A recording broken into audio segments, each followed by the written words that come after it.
Hello felons and welcome back to The Reckoning. So I'm not sure how many of you remember Kero the Wolf. Kero? I don't know why I keep wanting to say Kero even though it's Kero. Got cancelled? Well, no. I wouldn't call it cancelled back in 2019. I feel like this is too serious for something as soft of a term as cancelled for the things that Kero did to his dog, and we all, if you want to know what happened, I'll link videos talking about it. But if I talk about a lot of the things he did, I'm going to unironically throw up. However, a few days ago, he decided to come back, which I don't know why he thought was a good idea. So I'm going to be taking a look at his, response video. And if you want context of all of the things he's done, I will link those videos in the description. TLDR, he abuses dogs. That's the TLDR. You probably don't want to know the details.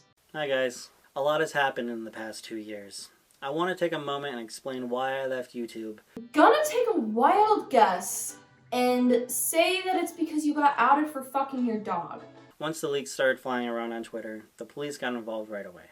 My whole plan was to cooperate and let the police work, and let them announce that I was innocent. Because this case seemed like a no-brainer.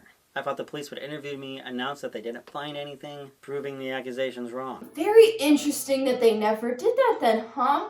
It's probably because you're guilty. The police were able to obtain a search warrant, which blew my mind. There's honestly nothing there to justify a search warrant. But then I saw the actual piece of paper. Someone called the police, accused me of having illicit material on my computer. I wonder what illicit material he could be referring to here. And the warrant was to check for distribution and storage of it, which is a felony. If this would have been true, I would not be here talking to you today. I would be in jail. That's actually not true. I know somebody who had a class 5 felony, actually I believe it was 2, that was out of jail for years while on trial. I believe, well, I can't say the status on that for legal reasons.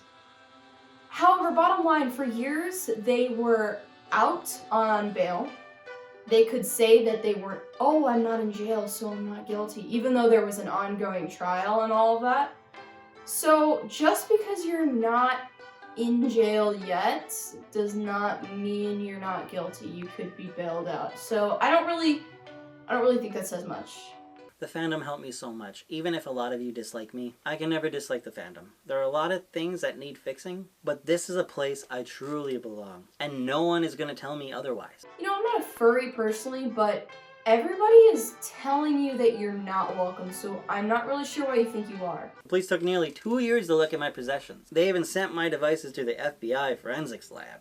You know, I'm just gonna put this out there, but if you're a completely innocent person, you've never done any wrong, usually the FBI isn't analyzing your stuff. That's not normal. I've seen the worst of the community during this entire investigation. Me too. I saw you. First, let's talk about the logs.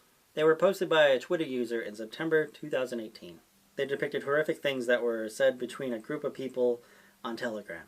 There was also a list of people allegedly involved in the chats, but of the ones included was my name.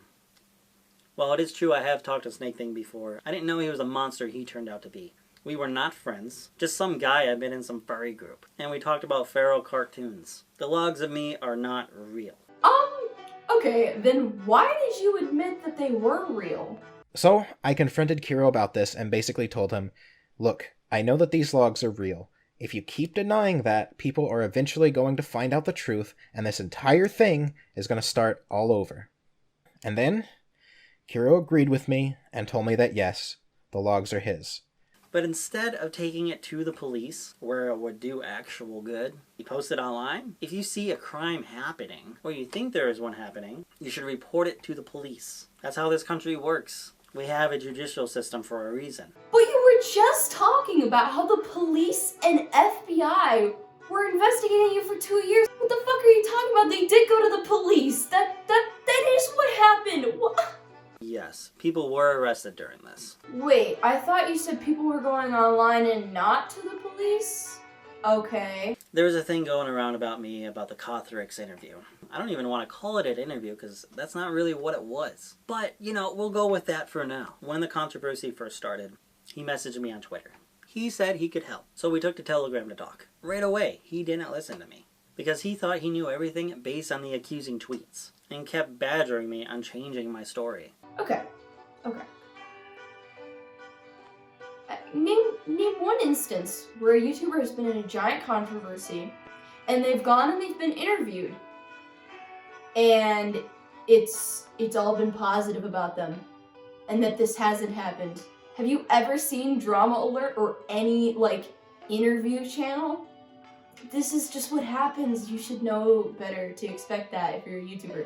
I threatened to leave the group chat with him and another person in it because they were not listening to my side of the story and jumping to conclusions. As soon as I said that, they proceeded to blackmail me and said they would make a worse video if I didn't stay. My assumption is that they didn't blackmail you. They said, hey, if you don't want to speak for yourself and you want to be quiet, that's going to make you look really guilty. And that I'm going to make a video on you either way.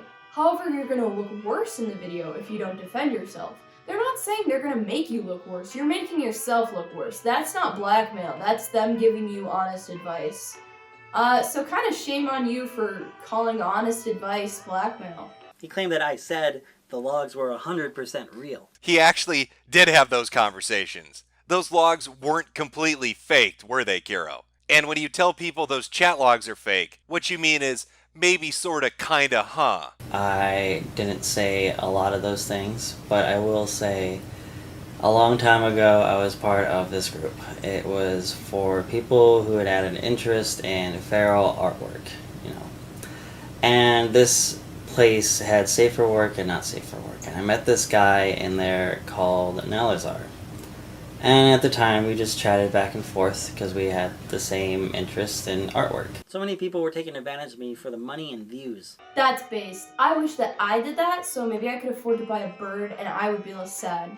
What is this? You're grasping at straws because you want me guilty when I'm not. No one gave me the benefit of the doubt. And when I brought up these points, I just got shouted down. It's easier to put the blame on someone, so it's easier to deal with. I get that. But I am not in these videos. Videos can be staged, Photoshop exists, so screenshots can be easily edited. Actually, you can tell if a screenshot is real or fake with proper analysis if you know what you're doing. In fact, there's a whole section of the FBI that does that, computer forensics. Oh wait, your stuff did get sent over there.